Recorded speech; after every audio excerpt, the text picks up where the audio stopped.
1/2 plus 1/9. So to add fractions, we know that we need the denominators to be the same.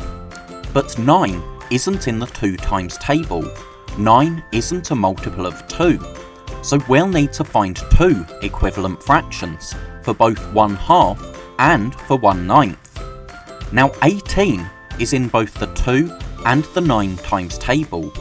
So we can find equivalent fractions to 1/2 and to 1/9 which have a denominator of 18. 2 times 9 is 18 and 1 times 9 is 9.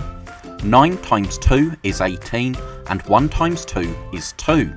So now we can rewrite our question. Instead of 1/2, we can write 9/18, and instead of adding 1/9, we can add 2/18. So now we have a common denominator. So the denominator stays the same in our answer, and 9 plus 2 is 11. So our answer is 11/18. Now 1/5 plus 4/7. Again, we need the denominators to be the same, but 7 isn't a multiple of 5, so we need to change both fractions.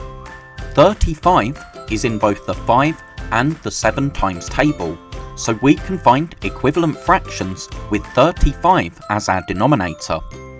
Now 5 times 7 is 35, 1 times 7 is 7, so 1/5 is equivalent to 7 over 35. Now 7 times 5 is 35 and 4 times 5 is 20.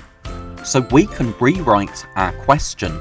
Instead of 1/5, we can write 7 over 35, and instead of adding 4/7, we can add 20 over 35.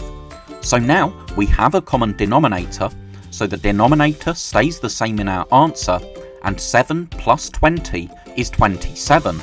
So our answer is 27 over 35. Thank you so much for watching. I really hope that was helpful.